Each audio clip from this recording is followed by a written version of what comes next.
we go. We start with the main event. Jack Hermansson going up against Sean Strickland. 6 versus 7, Dominic, but number 7, Sean Strickland, the one that is the pretty decently sized favorite here.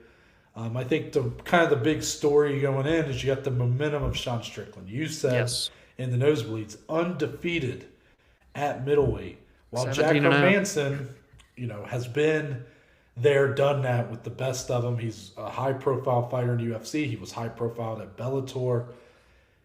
His moments of weakness, the moments where he's faltered, have been on a bigger scale than Sean Strickland. Nobody seems to remember Sean Strickland fought Kamaru Usman once upon a time. Like, you don't know that because that was when he was unranked. Usman was unranked. They were welterweights.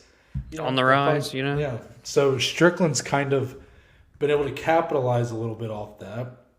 The Uriah Hall win was very good, but Uriah Hall is kind of an iffy fighter in his own right. Mm-hmm. So my question for you, Dominic, do you think that the momentum that's building for Sean Strickland, is it deserved, or is this a little bit of a prove-it fight for him still in your eyes? This is definitely still a prove-it fight, but it's not to just dismiss his momentum either. You know what I mean? At the end of the day, he's won 5 in a row, especially coming off against a 5-round dominant victory over Uriah Hall, who's another striker. And yes, Uriah Hall can be iffy in terms of pulling the trigger, but he's always dangerous and has power. And Sean Strickland just stalked him down for 25 minutes and made it look easy. He looked great for nonstop 5 rounds, never looked tired at all. So it's still a prove-it fight to me. Jack Hermansson is just kind of like a Swiss Army knife. He's got great submissions, but he still has 11 KO TKOs in his career too. He's a good grappler. He's not afraid to at least stay on his feet. He's competent enough there. So it's a really very close fight. I know the odds sway more than 2-1 in Sean's favor, which I'm not necessarily disagreeing with the betting odds, but I still just think on paper it's a very close fight. It's not a easy fight for either guy. It's not the hardest fight in the world for either guy. It's such a unique matchup, but one that really makes a lot of sense. Jack Hermansson's been kind of swaying back and forth, but he beat Edmund Shabazian. Sean Strickland is surging, so he's finally trying to get into the contender status. Hermansson's been there, not necessarily for the title shot, but he's been up there, right? So he's trying to hold a spot. Sean's trying to catapult in, and let's just see if the momentum can, in fact, take him that next step. Yeah, that's really well put. It's a very close fight, in my opinion. Yeah. The odds can say whatever they want, but when I look at these two, I think they're kind of neck and neck in this division. Jack Hermansson has the body of work.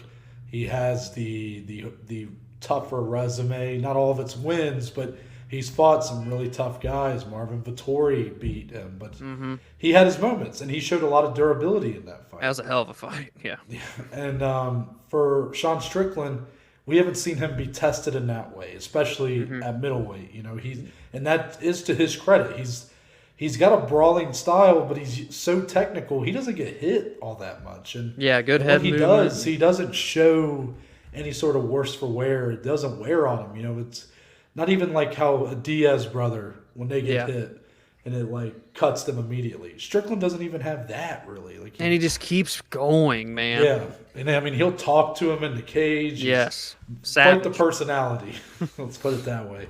But I think it's a very close fight. Will it end up turning out like that? Who knows? If one of these guys were to get a finish, Dominic, I think that says a lot about where they are, because I currently kind of view both these guys as right outside contendership status. And winner, no matter who wins, if it's in the fashion I see it going, I don't necessarily think that it proves that they're a contender, but I think it proves that they're ready to test that out. I just think if one of those guys comes in and gets a finish, I'm talking if Hermansson submits or if Strickland gets a TKO or KO, I may have to reconsider that thought and maybe look at these guys as real serious contenders moving forward. Yeah, and I said on the nosebleeds, and I'll say it again here for those that don't watch the betting show, it's being that we've talked about the 185-pound division before on round tables and even when fight announcements are made. It's not that we dislike the division or anything, but when you look at the rest of the men's weight classes, this is one of the ones that's kind of stagnant, not like a ton of excitement compared to the others. And these two guys are fresh faces in terms of title contention, especially for a potential fight with Israel Adesanya, who's a relatively dominant champion, especially if he wins next weekend. So, a big win here, as Noah said, and a finish, as he also alluded to, really does say a lot and really could catapult either one of these guys into one more win, and you might just be able to get a title fight. So there are big implications, even though it might not be like a main event that just steals the show, steals all the headlines throughout the week. You know what I mean? It's weird. That's very true. I think that's because the division as a whole is not necessarily the most lively right now. It's a lot of stagnation. A lot of guys have already fought the champ Adesanya. So these two guys who are fresh matchups for the champ, a win and maybe you're in. You don't know. Yeah, that could be true too.